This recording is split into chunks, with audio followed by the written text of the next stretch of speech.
24 TV-ին շարունակում է աշխատանքը, տաղավարում այսօր իմ հյուրն է հասարակական գործիչ բժիշկ Հայկ Մանասյանը։ Բարև ձեզ։ Բարև ձեզ։ Շնորհակալ եմ հյուրընկալվելու համար։ Ես եմ շնորհակալ։ Երեք տեղեկացանք, որ խաղաղության համաձայնագիրը արդեն պատրաստ է, կողմերը համաձայնության են եկել եւ մնում է միայն ստորագրվի ժամն ու տեղը պետք է պայմանավորվեն եւ այս ֆոնին մենք տեսանք Ադրբեջանի նախագահի խորհրդականի հայտարարությունները, նա փոխհատուցումներից է խոսում եւ այլն այս խաղաղության ֆոնին։ Եվ այսօր էլ փոխարտգործնախարարը Ադրբեջանի ասել է, որ տեղի եւ ժամի մասին դեռևս շուտ է խոսել։ Բայց ամեն դեպքում խաղաղության համաձայնագրի կետերը համաձայնեցված են։ Ինչ է լինելու հաջորդը։ Ինչ սպասենք։ Սպասենք Ալիև Փաշինյան հետաքրքիր ավանտյուր է, որում պիտի այս խաղաղության համաձայնագրի ստորագրումը իբրև խաղաղության օրակարգ Նիկոլ Փաշինյանի ձեռքում դառնա նախընտրական քարոզարշավի գործիք եւ առաջիկա ընտրություններում դրանք կլինեն հերթական թե արտահերթ ժամանակը շուտով ցույց կտա, շուտով Նիկոլ Փաշինյանը պիտի որ դա խաղարկի, ասի այ եկեք ինձ ընտրեք, որ ես տեսեք հեսա խաղաղության պայմանագիր եմ կնքում, թեև նա կարա դա հենց հիմա էլ Ալիևի հետ համաձայնեցնի եւ կնքի։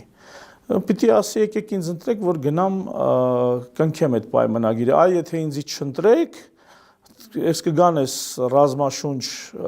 մարտաշունչ, բոցաշունչ կոչերով մյուսները եւ ժողովուրդ ջան, ձեզնից այս ձեր ոտքերի տակից այս խաղաղությունը կտանեն։ Ինձ թվում է սա է լինելու։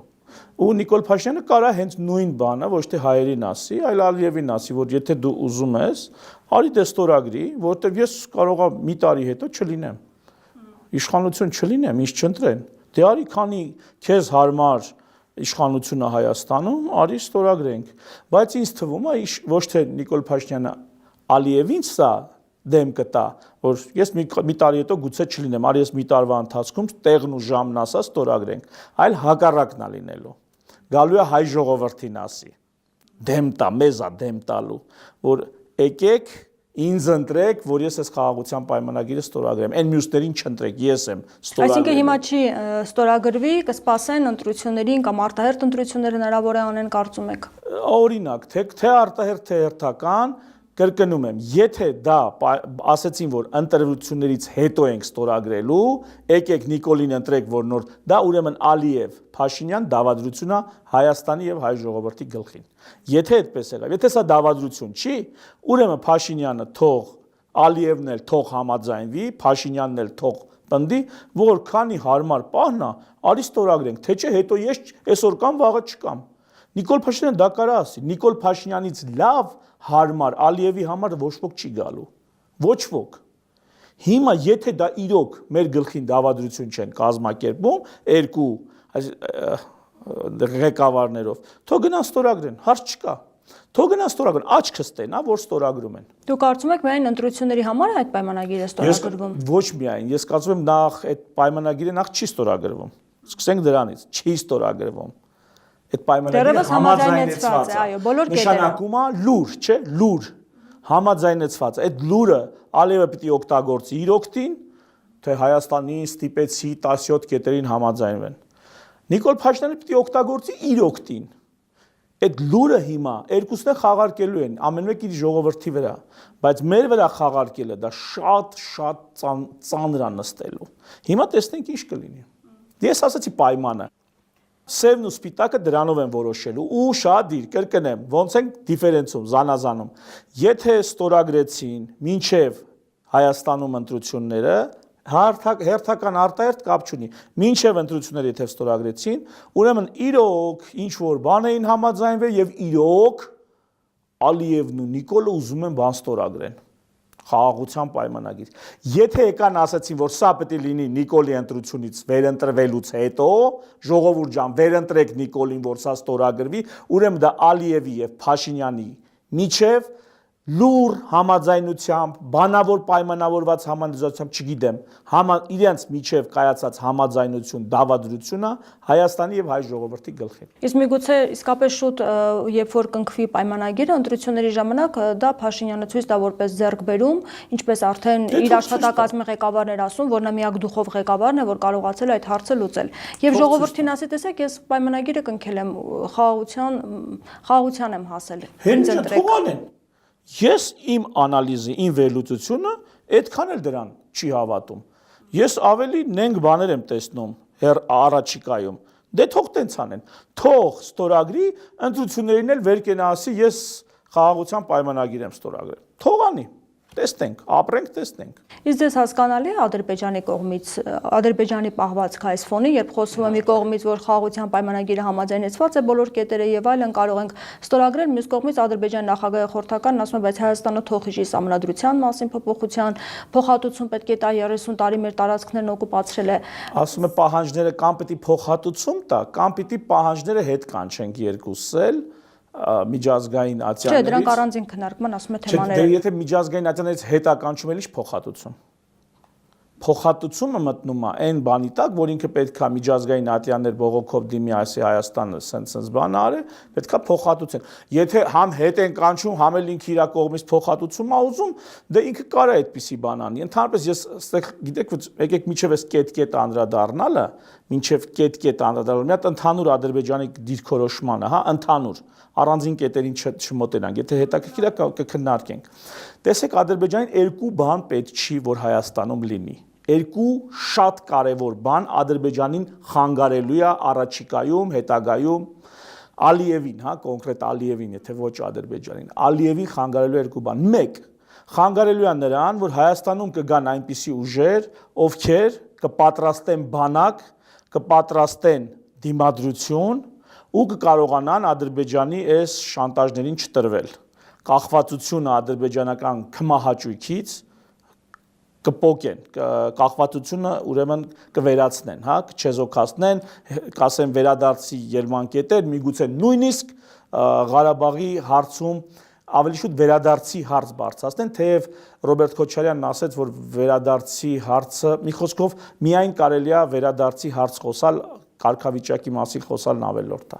Մի այսպիսի արտահայտություն արեց, բայց համենայնպես այդ վերադարձի քննարկում նույնիսկ կարա լինի, թեև չնայած նրանք էլ իրանց հերթին են վերադարձի քննարկում բացելու։ Բայց մի խոսքով մի խնդիր է, որ այստեղ կարող են գան մարդիկ, ովքեր չեն գնա այսպես կառուցողական խաղաղության դարաշրջան բանը, կոչերով։ Ավելի կլինեն սուվերենությունը պնդող։ Երկրորդը Ալիևի համար սարսափելի, սրանից ավելի սարսափելի է, եթե Հայաստանում կան ուժեր, որոնք ոչ թե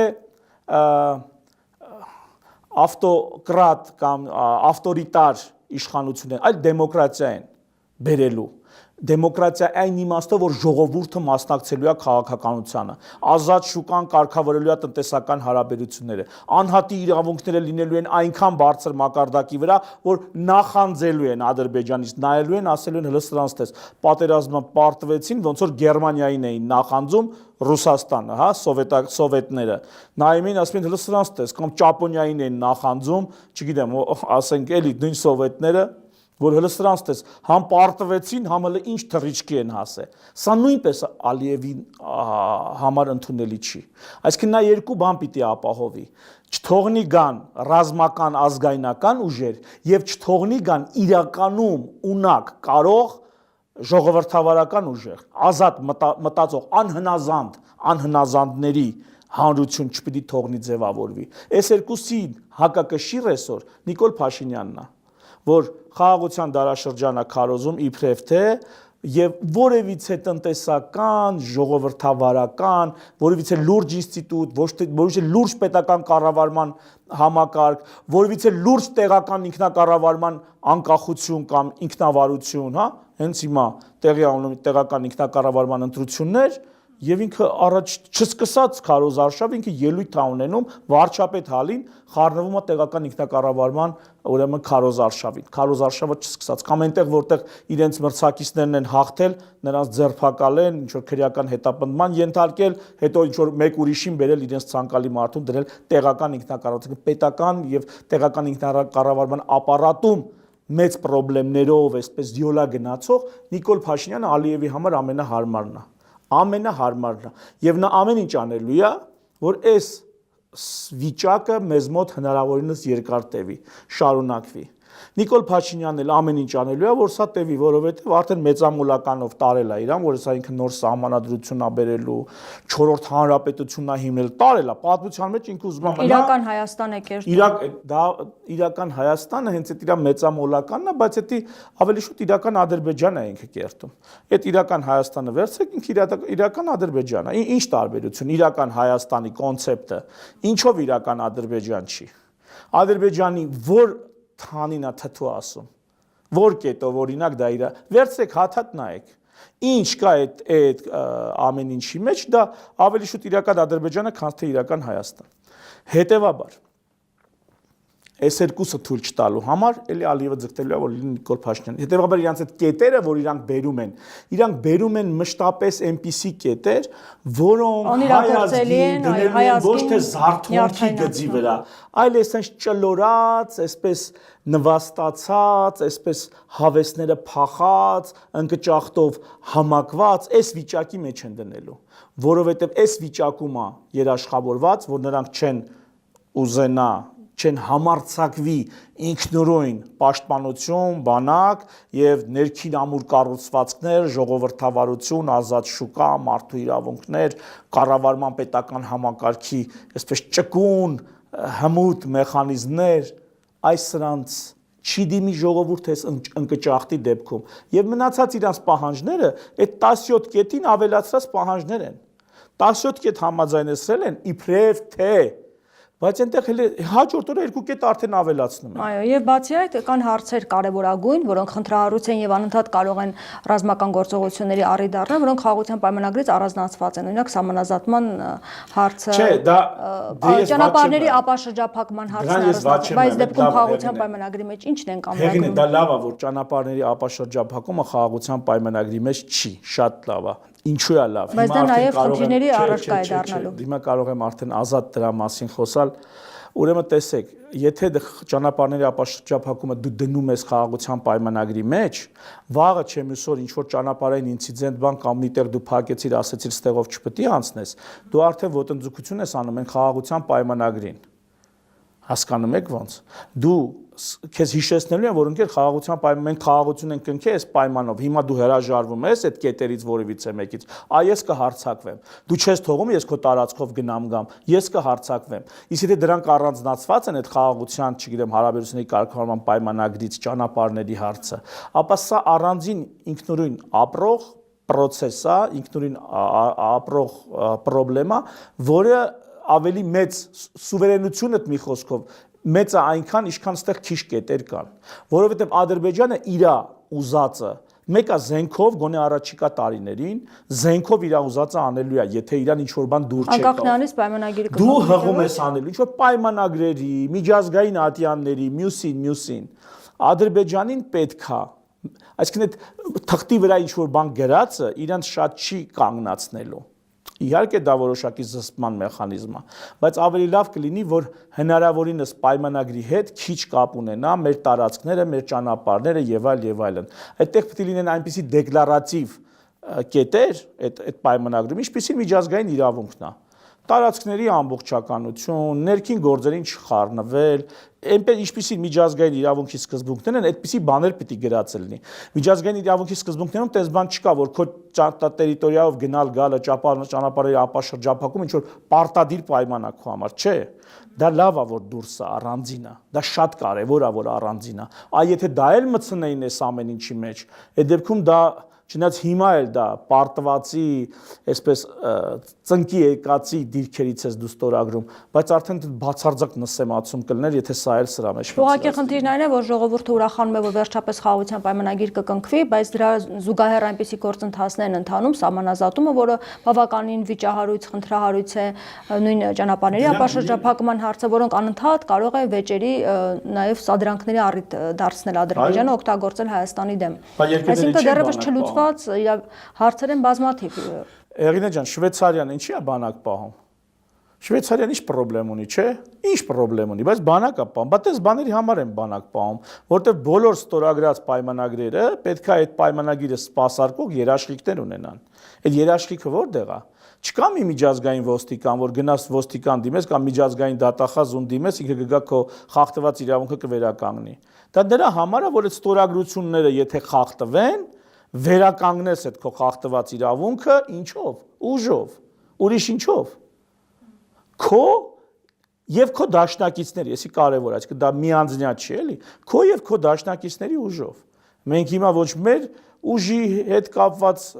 կարող ենք հանգիստ լինել, մեծ խնդիրներ ունենք, ոչ էլ դաշնակիցների աջակցության ու ուժի հետ կարանք մենք հանգիստ լինել։ Դրա համար այդ մտավախությունները, որ կան, այդ մտավախությունները միշտ էլ լինելու են։ Եթե որոշել ես պետություն ունենալ, ապա իմացի այդ խնդիրները միշտ լինելու են։ Դու պիտի սովորես այդ խնդիրներով ապրել, ապահովել, երաշխավորել այդ խնդիրների ծագման ժամանակ դրանց էֆեկտիվ լուծումը։ Իքես միջազգային հայցերից հրաժարում ինչ նոր խնդիրներ է Հայաստանի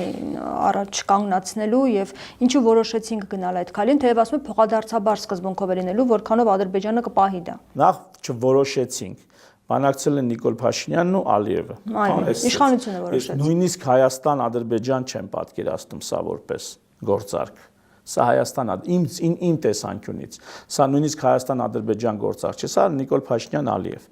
Եվ հիմա առանձին այդ կետին անդրադառնանք եւ այստեղ փոխադարձության հարց, այստեղ փոխադարձության հարց չկա։ Եթե դու ընդունում ես, որ այստեղ փոխադարձության հարց կա, այն բոլոր քո հանդեպ եղած անմարտկային, հակամարտկային քայլերը, որոնք վայրագությունները, որ թույլ են տվել ուրեմն ադրբեջանական կողմից, դու ընդունում ես, որ տես մի բան էլ դու ես թույլ տվել Ադրբեջանի նկատմամբ, հա։ Ենթադրենք մեր մոտ քարոզ չականով մեզ շատ պուպուշ են ներկայացնում, դիցուկ։ Շատ պուպուշ են ներկայացնում, այնտեղ եղել է ինչ-որ խնդիրներ։ Այնտեղ ենթադրենք եղել է ինչ-որ խնդիրներ։ Լավ։ Արդյոք հավասարաչափ են դրանք։ Չէ, այս հավասարության չէ։ Ալիևը եթե այնտեղ մի բան ունենա,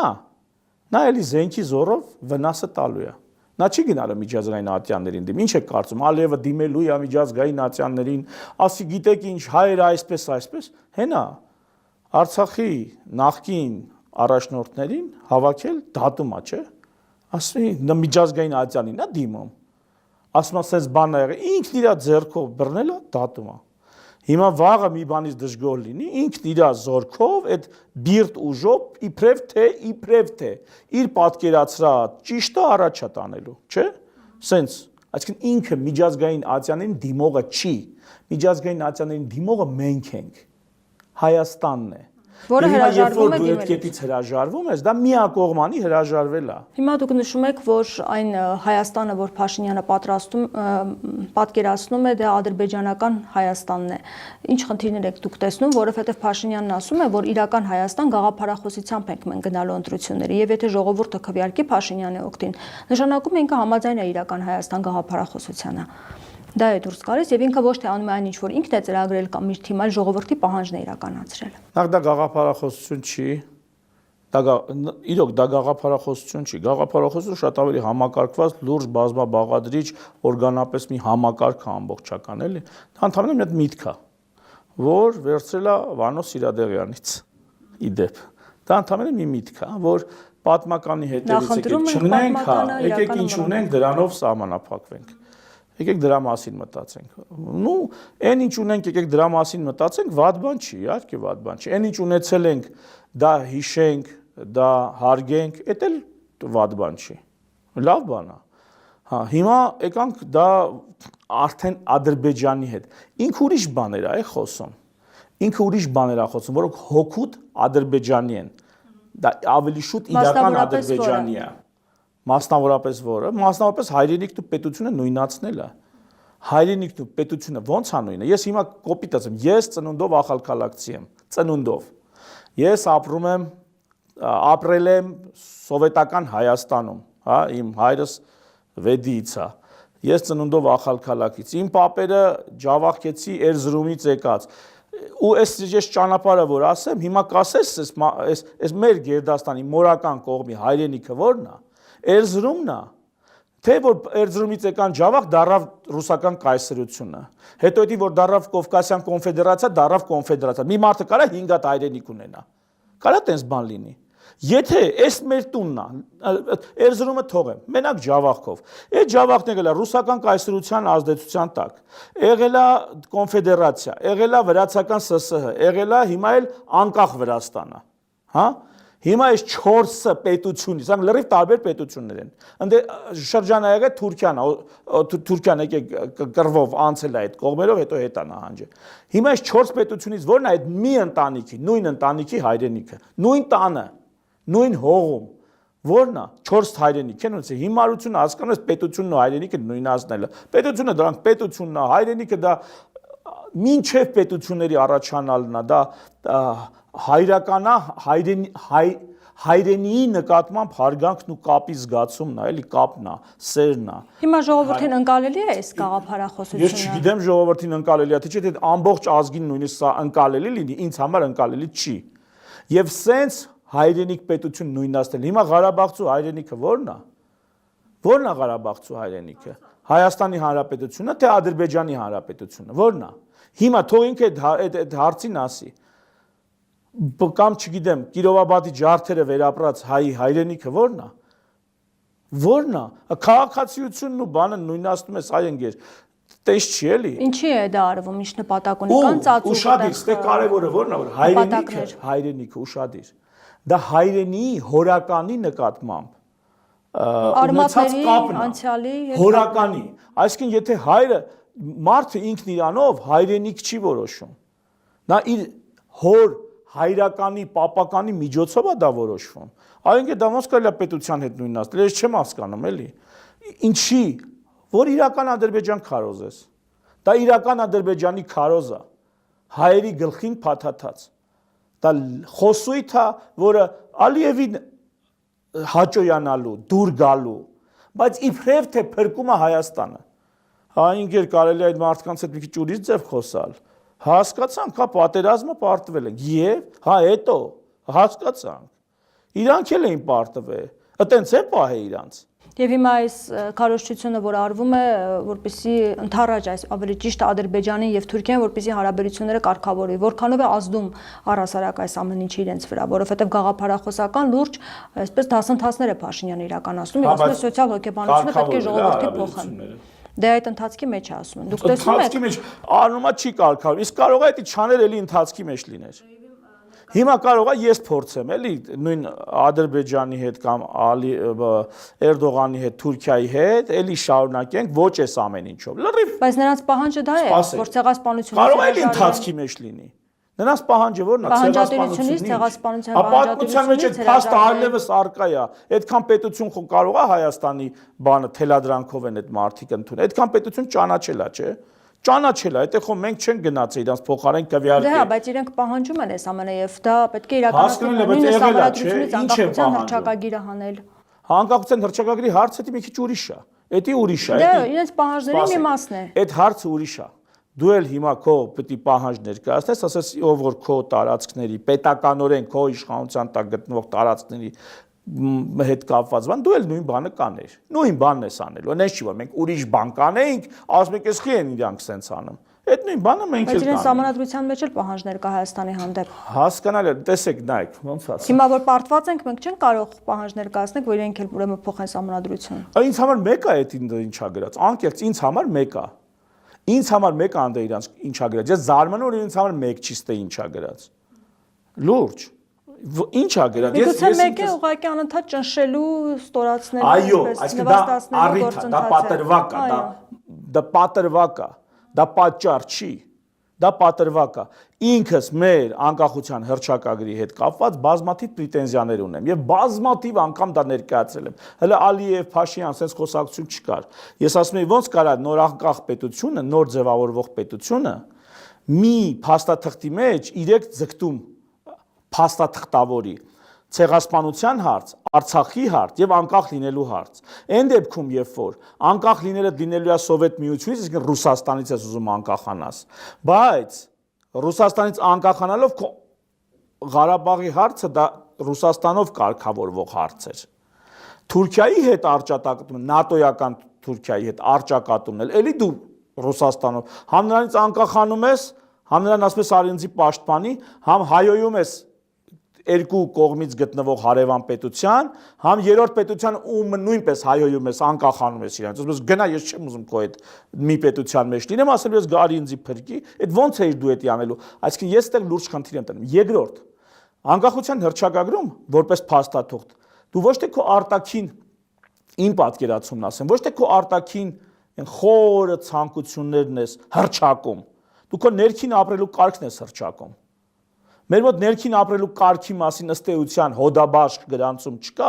բայց մեծ ճոռոմ արտաքին քաղաքականության մասին է հռչակած։ Այնինքն մարդիկ իրենց արտաքին քաղաքականությունը նույնիսկ գաղտնի են պահում։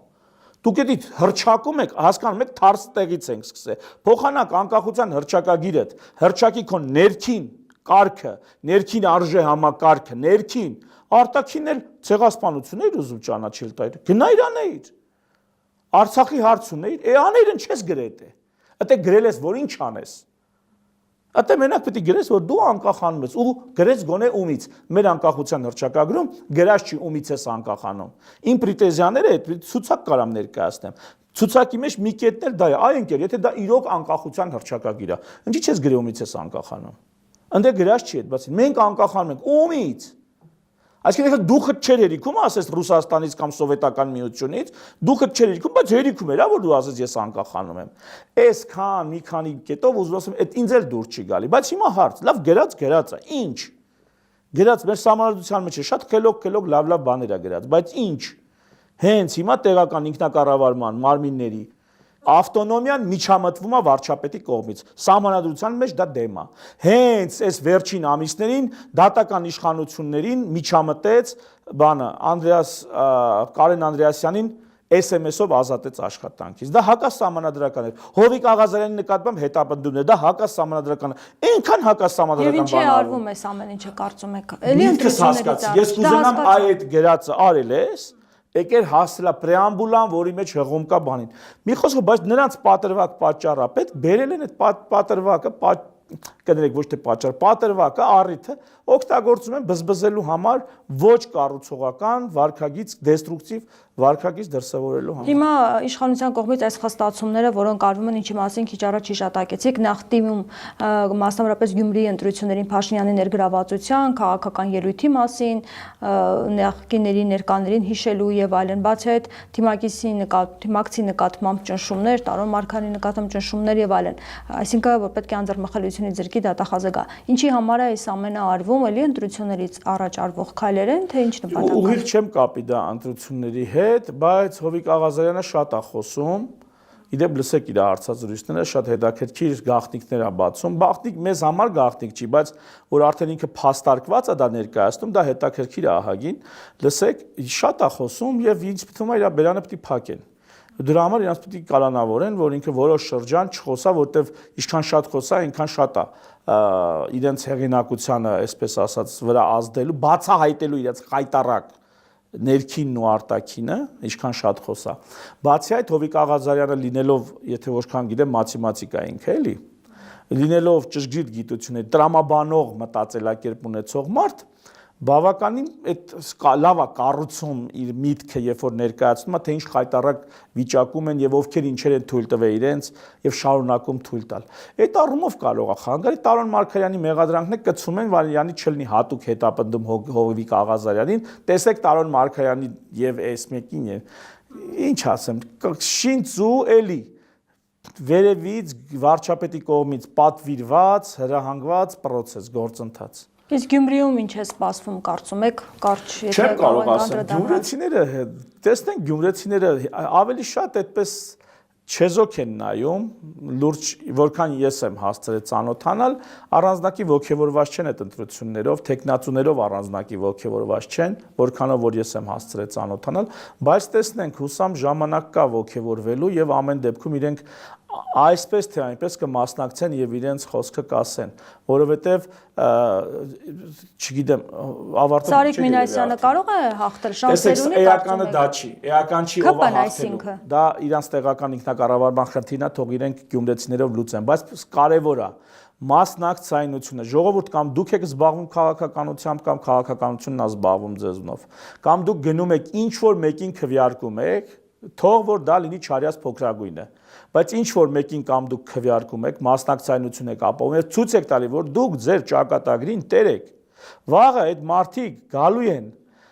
որոշելու են ձեր փոխարեն, որոշում են կայացնում։ Ձեզ էլ գալու են ասեն մենք ավականիով որոշել ենք, դուք էլ պդի անեք։ Դու էլ չես կարող ասես չպիտի ենեմ։ Ոստիկանը գալու է ասելու է պդի ենես։ Մասնակցությունը կարևոր է։ Մասնակցությունը ազգովի պիտի մասնակցեն քաղաքականության, մինիմալ մասնակցությունը։ Դա ընտրատեղամասում պտիշկա դնելն է, քաղաքական հասունություն ձեռք բերելն է, մաքսիմում արդեն որոշումների կայացմանը մասնակցել, լոկալ փոքր հանրակրվեներ, համապետական հանրակրվեներ, համապետական հանրապետական մասշտաբի ընտրություններ եւ սեփական ուրեմն ներկայացուցիչների պատվիրակում ուղեգրում դեպի ազգային ժողով կամ այլ պոստեր, որոնք հուսամ առաջիկայում ի հայտ կգան։ Կարծում եք որոշիչ կլինի ընտրություններում Չի կարող որոշիչ։ Ես մի կոնկրետ բան ասեմ, տեսեք, հաշվարկել էին, որ Նիկոլ Փաշինյանի ռեյտինգը հարցվածներից շարքում 11% էր։ ԿՊ-ի ռեյտինգը 11% էր։ Հիմա չգիտեմ ինչքան է։ 11% էր։ Եթե քաղաքապետի ընտրությունների պես ընտրողների 70%-ը չմասնակցեին ընտրության, հա, 2/3-ը չմասնակցեին ընտրության։ Այդ 11%-ը ինստինքտյան աճում դառնում է 30 քանի տոկոս արդեն։ Այսինքն դուք ձեր չմասնակցելով, այլ մարդկանց չընտրելով, դուք հնարավորություն եք տալիս, որ նրանց այդ չնչին տոկոսները դառնան որոշիչ։ Ու տեսեք Երևան քաղաքի օրինակով բերեմ։ Երևանցիները 70%-ով չմասնակցեցին ընտրության։ Այսինքն, եկեք ցած կոպիտ հաշվենք, էլի։ Ենթադրենք ինչքան ընտրող կար, մի 600,000, հա։ Ենթադրենք մի 600,000 ընտրող կար, հա, ու որից 450,000-ը չմասնակցեցին։ 250,000-ի մեջ, 250,000-ի մեջ, ենթադրենք, չգիտեմ, նրանք հավաքել էին 100,000 ձայն։ Այդ Նիկոլենք, ենթադրենք։ Այդ 100,000-ը դառավ որոշիչ։ Այդ 100,000-ը 1 միլիոնի համար, 600,000-ի համար դարձավ տեխնացու որոշող։ Այն դեպքում, երբ որ 400,000-ը կամ չգիտեմ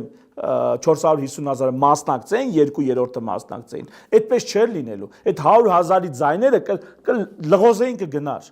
կքշեին, կսրբեին կգնար։ Մասնակցեք ընտրություններին։ Մի թողեք այդ փոքրամասնությունը ձեր միջի ծանոթ բարեկամ, որտեվ ինչքան նորմալ մարդ կասման դե ես ում այդ համ ընտրեմ, նստում ա տանը, այն 10-ով շիկներ բան չէ, սենց կամ գնում իրանց հարազատին իրանց ուզածին են բրդում առաջ։ Վեր կացեք գնացեք ընտրության մասնակցեք։ Դուք պետք է մասնակցեք քաղաքականությամբ։ Կամ ուրեմն մեր երկրում պետք է լինի մի դիկտատոր, որը ավտորիտար ռեժիմով կկառավարի, ամեն մեկին կասի ով որտեղ նստի, ինչով զբաղվի։ Կամ ժողովուրդը պետք է իր քաղաքականությունը ճակատագրի։ Վեր կացեք մասնակցեք, լավից վատից սովորեք վեր կենալ մասնակցել։ Ոչինչ, թող ընտրես 2 շաբաթից փոշմանես։